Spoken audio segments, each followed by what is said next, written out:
Nosso Pai que estás nos céus, nós te agradecemos porque neste dia sagrado estamos aqui para te adorar na beleza da tua santidade.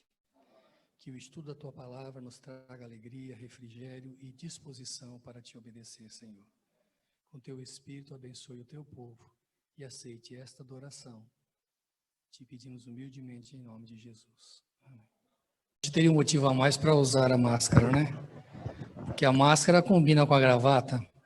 Mas mais do que isto, porque essa máscara e essa gravata, quem me deu foram vocês, né?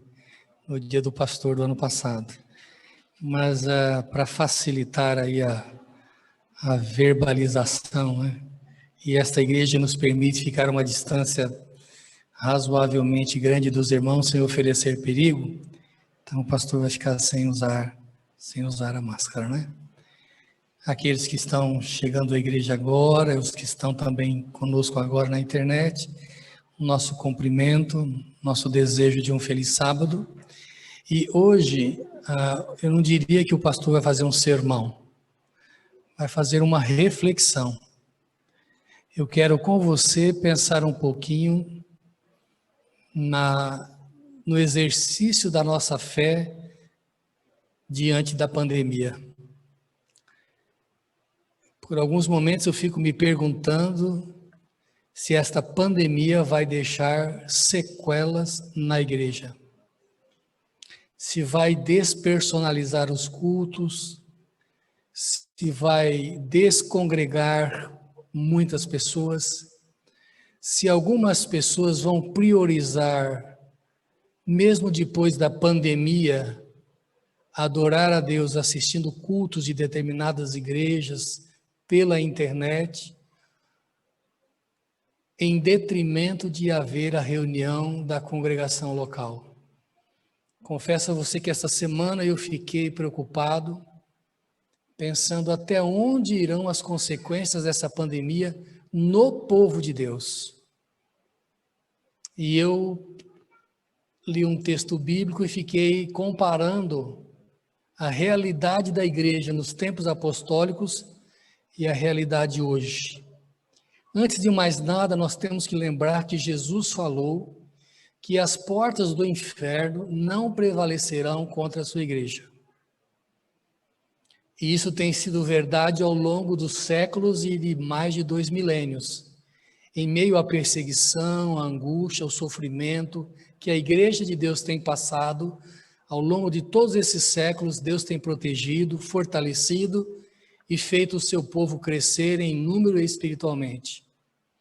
Mas eu penso que, de alguma forma, a realidade, a aprovação que nós estamos vivendo como igreja, e você pode olhar para muitos aspectos relacionais, presença no culto, evangelismo e tantas outras coisas, eu estou pensando que, de certo modo, o cristianismo e o adventismo não enfrentou um momento tão difícil como este. E é sobre essa reflexão que eu queria tratar com você. Como nós humanamente podemos olhar para isto e nos preocupar. Uma das coisas que me preocupa como pastor distrital, como pastor da igreja especificamente, é até que ponto essa pandemia vai nos afastar uns dos outros. Nós não podemos abraçar, nós inventamos um outro jeitinho de cumprimentar, nem sei se isso aí é bom ou não. Será que esse distanciamento vai ser maior e com mais consequências para a igreja do que nós imaginávamos? Quando pensávamos que tudo estava diminuindo, resolvendo, aí está o governo de São Paulo. Eu não estou bem assim a par das decisões de ontem, mas parece que algumas regiões voltaram para a fase vermelha e tal. Tem a perspectiva da vacina aí, né? E queira Deus que isso realmente ajude a resolver. Até quando vamos usar máscaras? Eu vi as criancinhas, as pré-adolescentes ali atrás, né? E eu fiquei pensando, essa geração vai ficar marcada no sentido de quando forem adultos, se Jesus não voltar até lá, vão olhar e falar assim, olha, nós já usamos máscaras. Nós já vivemos uma coisa totalmente diferente em nossa vida. Isso aqui vai deixar sequelas na vida psicológica de muita gente. Eu sei que o cristão é feliz e tal e coisa, mas eu vou dizer uma coisa para você. Esse talvez foi o mês mais triste de todo o meu ministério.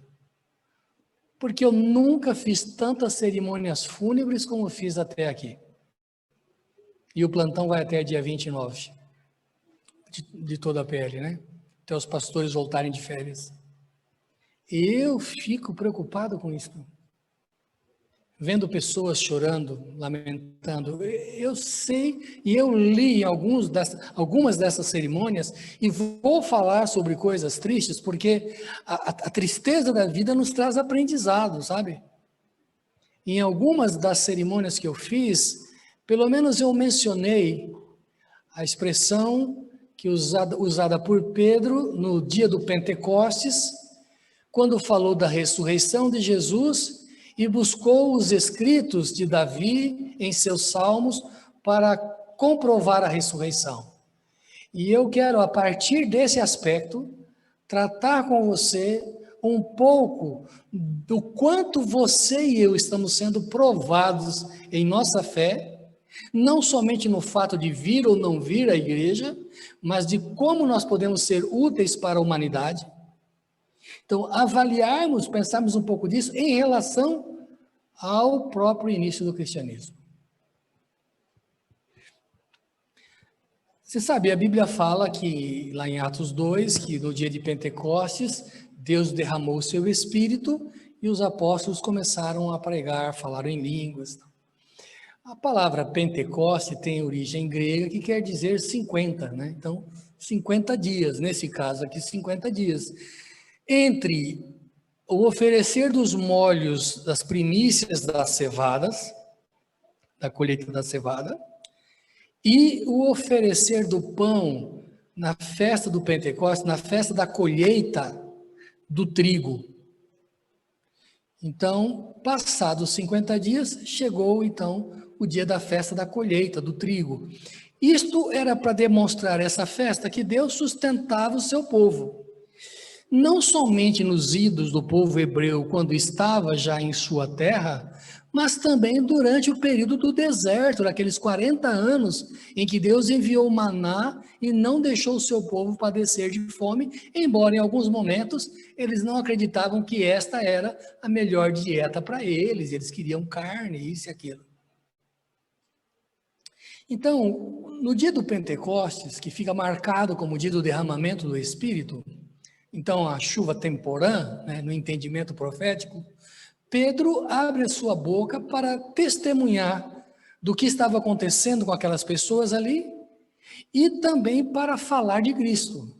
Vocês sabem que algumas festividades em Israel exigia-se que todo judeu fosse, o homem estivesse nela. Então Deus aproveitou aquele momento, daquela festividade que era uma daquelas obrigatórias da presença dos homens judeus ou hebreus, para que, vindo de outras nações, ouvissem o evangelho de Jesus Cristo e voltando para aquela terra deles, embora como imigrantes, pudessem falar de Jesus.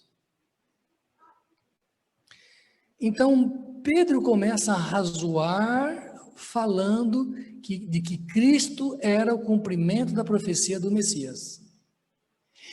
E ele aborda não somente a morte de Cristo, mas principalmente a ressurreição, para dizer que a morte de Cristo tem o poder para vencer a morte. E convidar as pessoas a tomarem uma decisão ao lado de Cristo. Então, Pedro, em seu discurso, em seu sermão, ele apresenta 2 versos de 2 salmos.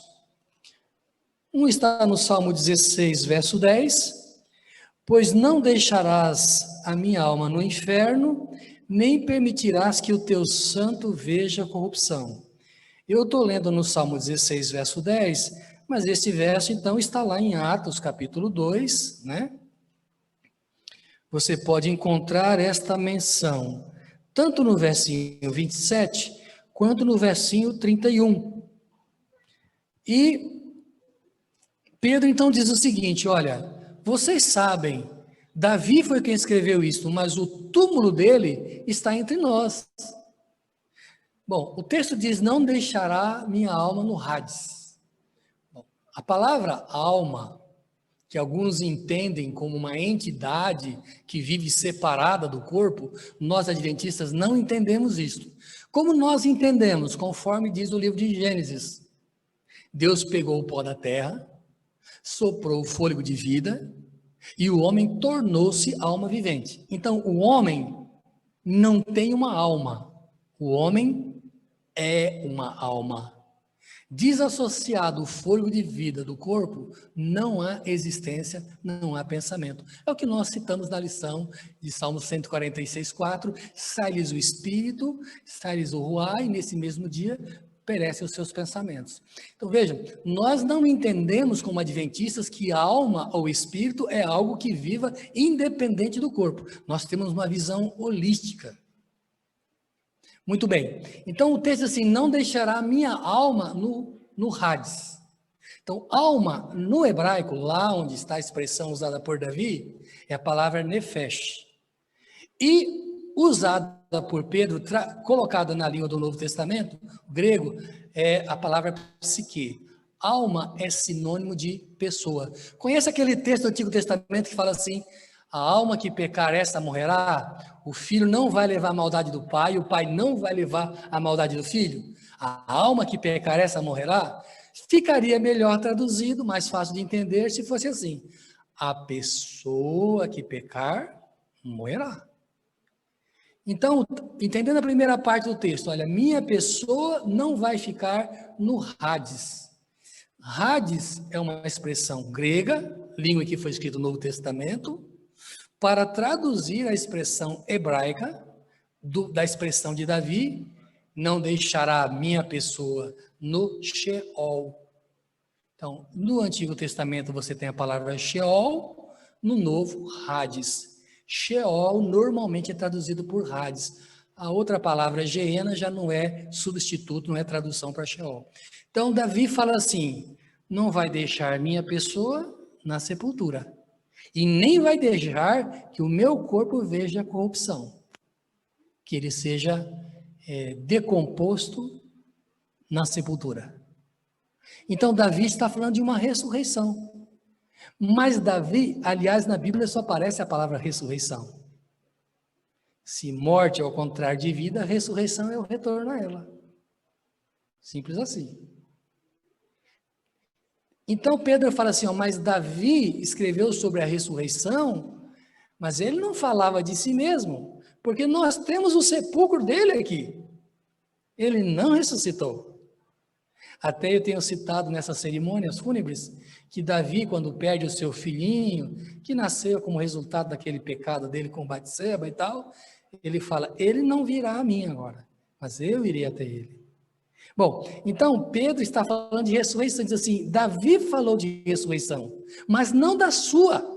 Davi falou da ressurreição desde que ressuscitou há poucos dias aqui em Jerusalém. Davi está falando da ressurreição de Cristo. E aí ele apresenta um outro argumento, ele usa um outro salmo. O Salmo 110, verso 1. Salmo 110, verso 1.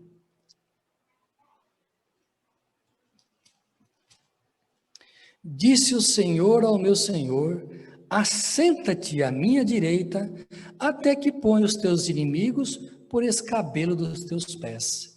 Davi cita esse texto, então, dizendo que disse o Senhor ao seu Senhor, assenta-te à minha direita. Ora, um Senhor dizendo ao outro Senhor para que assente à sua direita é uma referência clara a Jesus que comparece diante do Pai após a sua ressurreição. Você se lembra que logo depois que Jesus ressuscitou, Maria foi tocar em Jesus e ele disse, não toque em mim, porque ainda não subi para meu Pai. Depois, quando ele se encontra com os discípulos, e um deles está agindo de uma forma incrédula, o Tomé, Jesus fala, toca em mim, toca no meu lado, veja que eu estou aqui. Por que que Jesus não deixou Maria tocar? E por que depois ele deixou tocar? Ele mesmo falou para Maria, eu ainda não subi para meu Pai. Então, aqui é uma referência que Pedro faz o seguinte, após a ressurreição, Jesus como Senhor, aquele a quem João Batista preparou o caminho, né? Preparar o caminho para o Senhor, Jesus foi ao céu e colocado à destra do Pai. Quando você lê em Atos a história de Estevão, que está sendo martirizado, ele fala assim, eu vejo Jesus à destra do Todo-Poderoso. Jesus usa essa expressão. Quando ele está sendo julgado, ele fala, vocês verão em breve o Filho de Deus descendo nas nuvens dos céus à destra do Todo-Poderoso. E é interessante que no relato do martírio de Estevão, ele vê Jesus em pé ao lado do Pai.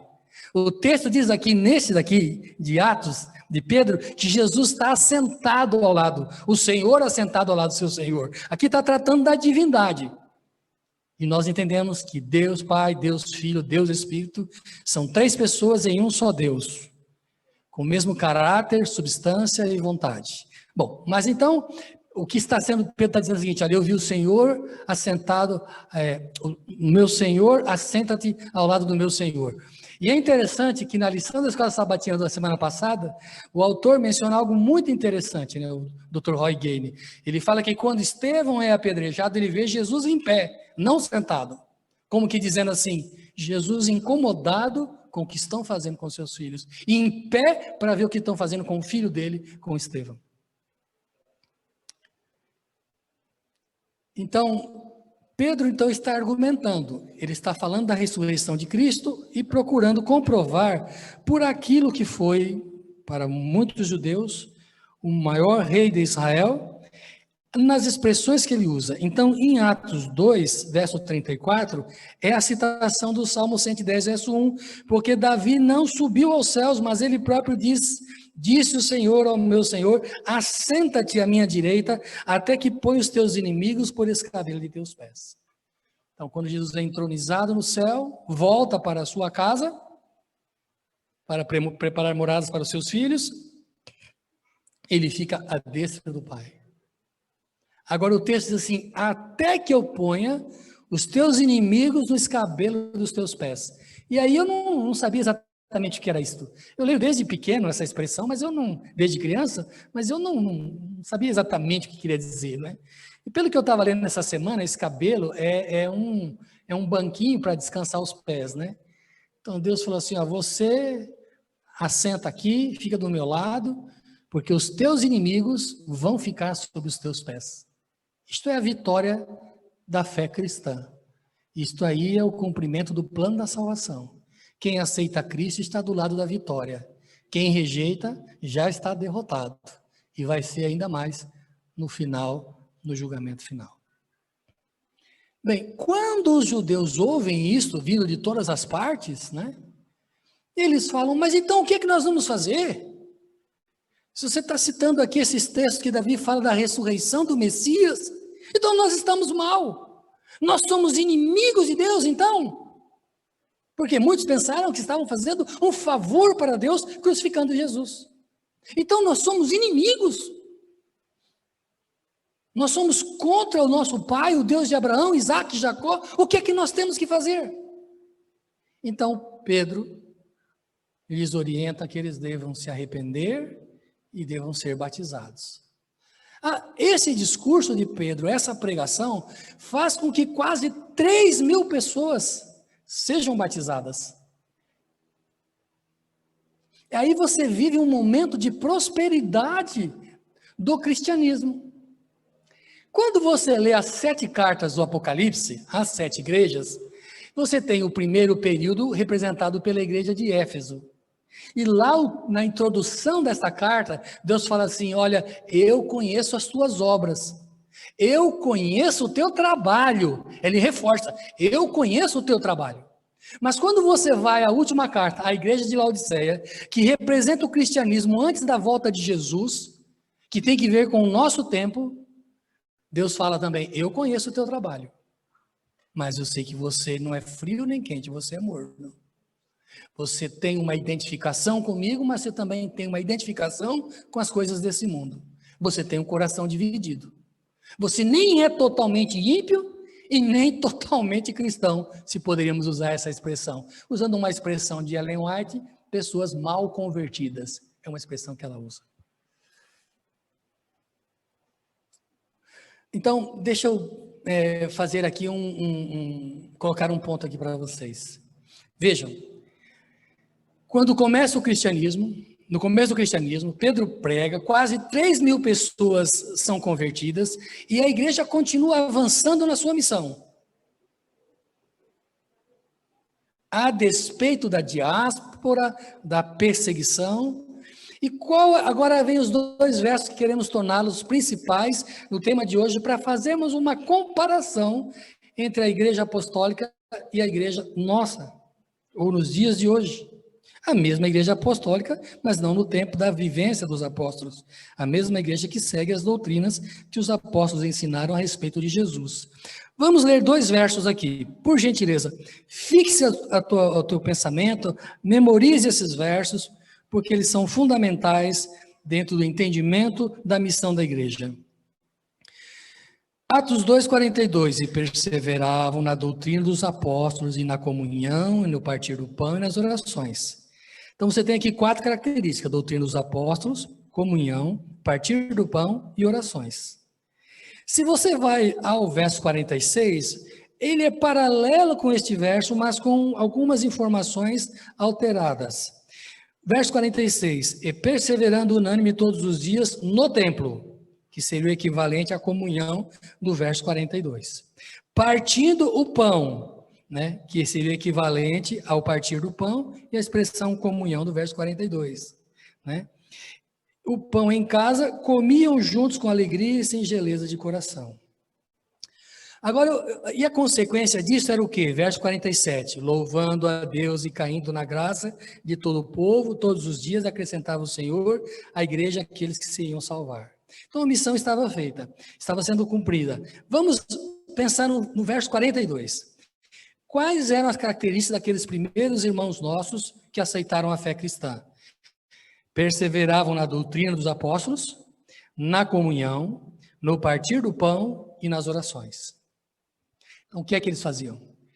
Eles se reuniam lá no templo, nos horários de adoração, e eles estudavam os escritos antigos, o Antigo Testamento, e aquilo que os apóstolos estavam ensinando. É isso que nós estamos fazendo aqui hoje. Por que nos reunimos na igreja, nesse culto de adoração? Para relembrarmos os ensinamentos de Cristo e termos nossa fé reavivada. Então, veja, uma igreja que quer avançar na sua missão, ela tem que fazer o quê? Perseverar no estudo das doutrinas. Primeiro ponto, nos firmarmos na doutrina. Agora há pouco falamos de uma delas. Falamos de tantas, mas mencionamos em especial a doutrina da ressurreição. Eles perseveravam estudando a palavra de Deus, é o primeiro ponto. O segundo ponto é na comunhão e no partir do pão. Bom, a palavra comunhão aí, koinonia, né? É o fato de estarem juntos. O partir do pão, os teólogos se debatem a respeito de que interpretação dá. Está falando aqui da Santa Ceia, está falando aqui dos irmãos congregarem entre famílias, e aí então aquilo que era o que mais intimidade mostrava na fraternidade judaica, que era alguém ser convidado a participar de uma refeição em algum lar. Bom, eles perseveravam na doutrina, eles iam ao templo. Mas como que eles iam ao templo? Os primeiros cristãos eram muito respeitados, eles eram de origem judaica, a maior parte. Eles já iam ao templo no horário de adoração, de oração. E eles continuavam indo, por quê? Porque eles tinham respeito ao templo. Aquele simbolismo todo ali, aqueles sacrifícios, lhes trouxe uma noção de quão seria importante a salvação em Cristo Jesus. Eles continuavam respeitando o templo. Sem contar que provavelmente eles iam ali para de alguma forma partilhar a fé e conquistar irmãos patrícios ali para aceitarem a fé cristã. E eles eram respeitados Os primeiros cristãos judeus eram muito respeitados pela conduta, obediência a Deus, e isso chamava a atenção daquelas pessoas. Eles iam ao templo. Eles continuavam pesquisando a doutrina. E cada vez que você abrir a Bíblia para ler, aprender algum ensinamento, você vai ter lampejos de aspectos da verdade que você não tinha antes. Vou contar uma coisa que aconteceu comigo essa noite. Como deu problema no meu notebook, eu estava com o meu celular e eu tenho acesso aí a um site de textos bíblicos e monografias e tanta coisa, e eu recebi um e-mail com a sugestão de uma leitura. Estava tarde da noite mesmo, eu falei, vou dar uma olhadinha. A hora que eu comecei a ler ali, eu achei uma coisa que era importante para a minha tese. Falei, rapaz, eu tenho que pôr isso aqui na minha tese, eu tenho que pôr. Levantei dali, fui lá, abri o outro computador lá que a minha esposa usa, dei um jeito de ajustar lá para poder ler a minha tese e tal. E aí peguei a tradução, coloquei lá. Hoje eu estava sentado aqui na igreja, no banco aqui, e pensando que lá tem uma partezinha que fala que quando nasceu Loami, o filho de Oséias, foi a quebra da aliança feita no deserto. E eu tinha colocado várias informações, mas essa frase faltou. Falei, gente, como é que eu não coloquei isso aqui? Porque casamento, aliança, quebra e tal, tem que ver com o assunto que eu estou escrevendo. Como é que eu não pus essa frase? Mas hoje, antes de eu dormir, eu vou abrir de novo minha tese e colocar essa frase que fala que o nascimento do filho de Oséias tem que ver com a noção da quebra de aliança que o povo de Israel fez lá no deserto e que estava desobedecendo, e nós estudamos isso na escola sabatina. Veja, uma coisa que eu li, peguei várias informações, mas um item faltou, e aí veio minha mente, falei, mas como que você não põe isso? Isso aqui tinha que ter posto, tal. Não tem como você estudar a palavra de Deus e não aprender coisas novas. E você ficar cada vez mais conhecedor dos mistérios da vontade divina. Isso é normal, tem que ser assim. Eu estava conversando com alguém que prega domingo à noite, falei, domingo à noite é dia de culto evangelístico. E você repassar as doutrinas bíblicas e apelar para as pessoas para que aceitem as doutrinas bíblicas e para que as pessoas também aceitem Jesus. O culto domingo à noite não é um culto de exortação, de correção, de corrigir a igreja, disso. O culto domingo à noite é culto evangelístico. É relembrar as doutrinas de Cristo e convidar as pessoas que ainda não seguem a Cristo, não seguem essas doutrinas, a seguirem. A gente não pode inverter as coisas. No culto de quarta prega uma coisa que é domingo, no culto de domingo prega uma coisa que é de sábado, no sábado prega uma coisa que... E não é assim, a igreja tem o seu módulo. Muito bem, então eles repassavam as doutrinas.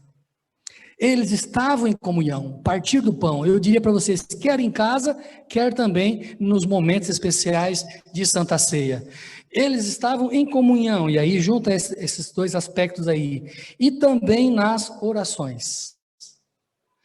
Agora fala, pastor, por que o senhor está falando isso? Porque eu quero, ao final, comparar a nossa realidade hoje como cristãos com a deles lá, em face à pandemia. Vamos voltar ao verso 46. E perseverando unânimes todos os dias no templo, partindo o pão em casa, comiam juntos com alegria e singeleza de coração. Vamos fazer uma comparação agora, irmãos? Alguns de nós não podemos estar na igreja presencialmente. Estou tratando em função da pandemia. Alguns de nós, por pertencerem ao grupo de risco, não deveríamos estar na igreja. Graças a Deus, essa igreja tem espaço de sobra para que os irmãos mantenham a distância e tem todos os cuidados protocolares. Mas vejam, no começo, os apóstolos, eles não tinham problema de estarem juntos no templo e estarem juntos de casa em casa. Porque a igreja, no começo, era muito mais uma reunião dentro dos lares do que propriamente um local oficial de adoração. Nós estamos enfrentando como igreja uma situação que nem os apóstolos enfrentaram. Mesmo na Idade Média, em meio à perseguição, à Inquisição, os cristãos estavam juntos em grupos. Quando os valdenses eram perseguidos lá no norte da Itália, e muitos desses foram martirizados cruelmente porque queriam a liberdade de adoração a Deus, distante dos dogmas e das imposições doutrinárias que eram semi-bíblicas, para não dizer que não eram bíblicas. Mas eles estavam juntos. Quando alguns milhares de valdenses foram mortos lá, quando eles fecharam a caverna por fora, e eles estavam lá dentro com as suas famílias, e jogavam então do alto lá da caverna, jogavam madeira, né, fogo, para pegar fogo na caverna e matar os valdenses que estavam ali. Eles estavam reunidos. Há irmãos que depois que começou a pandemia, e já vai fazer 1 ano, não pisou mais dentro do templo. Você acredita nisso? E não é porque ele não quer. O meu medo, digamos assim, humanamente, foi como eu disse no começo, humanamente, o meu medo é que um dia ele realmente não queira. E comece a usar desculpa, não, pela internet também. A gente passou 1 ano inteiro adorando pela internet. Que diferença faz? Eu estou falando aqui dos riscos e das sequelas que podem ficar na igreja ou individualmente em cada um de nós. O texto diz que eles partiam o pão. Eu me lembro que quando começou a pandemia, no sábado pela manhã, nós iríamos oficiar a Santa Ceia na igreja da Vila em Ocuné. E avisei para os irmãos, falei, olha, há uma decisão tomada pela Igreja Mundial, que por causa da pandemia, evitar o contato. Lembra que a coisa ainda era muito mais impactante no começo? Então, nós não vamos poder realizar a Santa Ceia. Alguns ficaram, poxa, mas não podemos fazer a Santa Ceia? No nosso distrito e no boa parte do mundo, nós não podemos realizar uma Santa Ceia há quase 1 ano. Você consegue ver, dimensionar os riscos que a igreja corre? Irmãos que já não frequentam a igreja fisicamente. Alguns talvez nem vão à igreja, nem assistem. Eu às vezes vejo isso. A gente vai fazer um culto online. A igreja tem 200 membros. Tem 10 pessoas assistindo o culto online. Se a igreja está fechada, o culto é online, o irmão não faz nem questão de estar com os irmãos que são da sua própria congregação. E aí vem o outro risco, a despersonalização. Nós já sofremos isso aqui em São Paulo. Isso aqui é uma cidade grande, onde muitas vezes as pessoas não conhecem o nome do vizinho. Não sabe o nome do colega que trabalha às vezes ao lado na mesma empresa. E a igreja vai sofrendo isso. Esse individualismo. Não, agora eu vou escolher o culto tal, pastor tal. Pessoa que chega a sair da igreja, assiste a escola sabatina, não, mas o culto com esse pastor, não, ali tem um tal, né? Então eu vou assistir lá, eu vou para minha casa, estou no conforto do meu lar. Onde isso vai parar? Onde isso vai chegar? Eu creio que nós vivemos num momento ímpar da história do cristianismo, em que não por causa de armas de perseguição e risco de morte, mas por causa desse vírus aí, alguns de nós estamos nos deixando levar pela circunstância e a nossa fé está sendo minada. Não é pelo fato de não vir à igreja, mas pode ajudar. Não é pelo fato de não podermos realizar uma Santa Ceia, mas pode ajudar. Não é pelo fato de não estarmos num culto de oração, ou de adoração, ou de evangelismo na igreja. O risco de nós nos afastarmos. A provação que nós estamos vivendo hoje, com base nesses 2 textos bíblicos, talvez esteja sendo maior do que o que os apóstolos enfrentaram. Pior que isto vai ser a perseguição final. E aí alguns de nós vamos perder a vida. Eu sei que esse é um assunto complexo para usar essa expressão, mas pouco antes, alguns vão perder a vida. Eu vou até citar um texto. Apocalipse fala, felizes aqueles que desde já morrem no Senhor, né? Descansam dos seus trabalhos e as suas obras o acompanham. Então, até para o falecimento dos filhos de Deus, ele tem um horário e tem uma ocasião. Alguns que não vão vencer a perseguição final, é melhor descansar antes, salvo do que querer enfrentar uma situação que não vai resistir em sua fé. Então vejam, os apóstolos foram martirizados em sua maioria. Vem muita coisa ruim pela frente também. Mas o período que nós estamos vivendo não são armas, não são ameaças. É um vírus, é um instrumento do mal, consequência do pecado, e que pode estar debilitando-nos. Não somente no sentido de sepultarmos e chorarmos nossos mortos, que alguns insensivelmente não se lembram disto. Mas esse vírus pode estar trazendo problemas, sequelas para a nossa vida espiritual individualmente. E aí atinge a nossa família, o nosso lar. E, consequentemente, atinge a igreja também. Vendo você nesse final de manhã aqui, eu imagino o exercício de fé que você está fazendo. Você que está na internet assistindo esse culto. Eu sei de irmãos nossos que há quase um ano não podem pisar aqui. Idade avançada, outras dificuldades que tem que ver com a saúde. E faz bem em procurar a proteção. Faz bem em seguir o protocolo. Tanto em casa, quanto aqui, quanto em qualquer lugar. Mas nós estamos vivendo uma realidade que o cristianismo não experimentou. Olha, quando havia a Inquisição e as pessoas eram julgadas em tribunais de exceção, condenadas à morte pelo simples fato de crer em Jesus e querem ter liberdade de consciência. Para cada pessoa que morria, tantos outros se levantavam dizendo, olha, eu também sou um cristão. Eu conheço relatos aí do livro, o livro dos mártires, que as pessoas levantavam e falavam, eu também sou cristão, sem nunca terem participado de um culto, pelo testemunho daquela fé. E hoje, irmãos, nós podemos estar sofrendo muitas limitações até no evangelismo. Como pregar o evangelho? Eu não posso entrar de casa em casa. Como que eu vou abraçar? Eu vou entrar na casa de um indivíduo que é família, a pessoa tem 90 anos, tem vários problemas de saúde. Eu vou chegar, vou abraçar, vou beijar, e eu estou colocando aquela pessoa em risco. Veja as situações que nós estamos vivendo. E aí eu vou encerrar dizendo para você, apesar de todas as limitações que a igreja tem enfrentado, até para o evangelismo, aquilo que tantos condenaram e se não for bem usado faz mal mesmo, eis que nós vivemos num período em que tem internet. Nós estamos aqui na igreja, mas quantos queridos estão conosco nessa mesma adoração, estão virtualmente conosco? E agora, irmãos, eu quero fazer um apelo a vocês.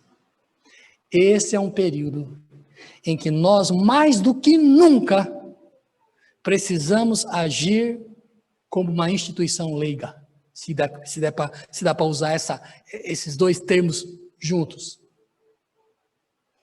Hoje é o dia de você e eu, um animar o outro. Nós não temos cultos presenciais, muitas atividades da igreja são limitadas, mas você pode usar a sua internet. Você pode fazer um vídeo falando de Jesus. Eu acho engraçado, minha esposa, ela nunca pregou na igreja, ela não gosta de pregar.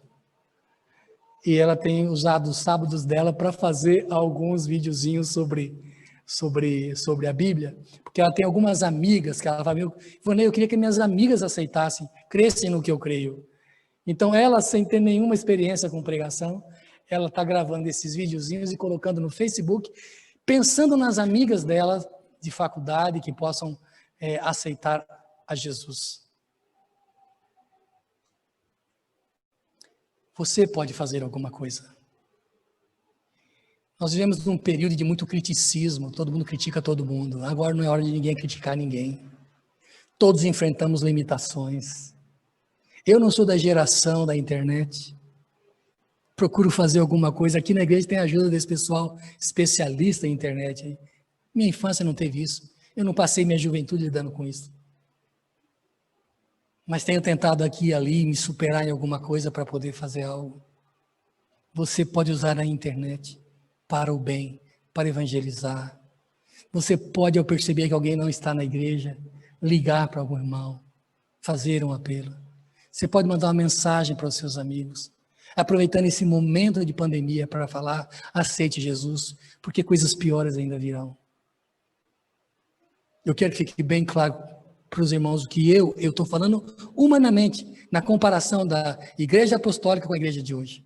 Além de tudo, profeticamente, o texto diz que a igreja dos últimos dias seria uma igreja morna, não é fria nem quente, que Jesus estava a ponto de vomitar da sua boca, uma igreja que Jesus está batendo a porta para entrar, dá para acreditar nisso? Ele bate a porta e diz, abra a sua porta e eu entrarei, cearei com você e você comigo. Jesus está colocando a situação de alguém que está fora da igreja, embora ele dirija a igreja, seja o cabeça dela, mas uma igreja morna, cheia de orgulho, como que colocando Jesus porta fora, dizendo, deixa com a gente, que a gente sabe o que faz. A gente está prosperando, está crescendo, isso e aquilo. Além de tudo isso que a profecia já fala, da característica da igreja nos últimos dias, eivada de orgulho e presunção, ainda tem esse bendito, para não falar o contrário, desse Covid-19. Nós estarmos aqui reunidos e com os irmãos da internet, isto é um milagre. Você aqui está se comprovando mais uma vez o que Cristo disse: as portas do inferno não prevalecerão contra ela. Eu sei que esta é uma igreja vencedora, que nada nós devemos temer quanto ao futuro, a menos que nos esqueçamos o que Deus já fez no passado e como Ele instruiu a sua igreja. Nós não temos que temer o futuro. Essa igreja vai continuar vencendo, cumprindo a sua missão, mas ela está passando por um hiato do ataque desse Covid-19. Eu sei que a igreja ainda vai sair mais forte depois dessa experiência tão terrível de pandemia. E talvez, embora para alguns seja um risco essa pandemia, para muitos de nós, ou para todos os que estamos aqui, essa pandemia serviu para nos aproximarmos ainda mais de Deus e nos identificarmos com Cristo como nosso Salvador e cumprir a sua missão. Se os desafios são maiores hoje que no tempo dos apóstolos, as limitações são maiores, Deus também proveu ferramentas para que nós possamos superar esse momento e continuar cumprindo a missão. Era essa a reflexão que eu queria fazer com a igreja nesta manhã. Pense nisso, ore por isso e vamos continuar unidos, aquecendo um ao outro, ajudando a nos manter na fé, porque provas maiores ainda virão. Que Deus abençoe a todos. Vamos orar então, queridos. Senhor, nós sabemos que estamos vivendo num período peculiar da história deste mundo e do cristianismo. São tantos os desafios, Senhor Deus. Por favor, continue abençoando a tua igreja para que possa vencer esses obstáculos, que os irmãos possam ter cada dia mais segurança, certeza da salvação em Cristo e possam então, com coragem, com audácia, com intrepidez, cumprir a missão, apresentando a mensagem do terceiro anjo, que tem que ver com a volta do nosso Senhor Jesus Cristo, para retribuir a cada um conforme as suas obras. Por favor, Senhor Deus, abrace e cuide de cada uma das famílias que aqui está, Senhor, quer presencialmente, quer virtualmente. Ó Senhor, são os teus filhos, são os teus representantes nessa terra. Não deixe o diabo se ir andar com eles, não os deixem fracassar na fé. Ajude-os e ajude-nos, Senhor Deus, a não nos desviarmos nem para a direita nem para a esquerda, mas ouvindo a voz do teu Espírito, prosseguimos para a frente, para o alto, para o alvo, para a suprema vocação em Cristo Jesus, a vida eterna, Senhor. Cuida desses irmãos, te pedimos humildemente, em nome de Jesus. Amém.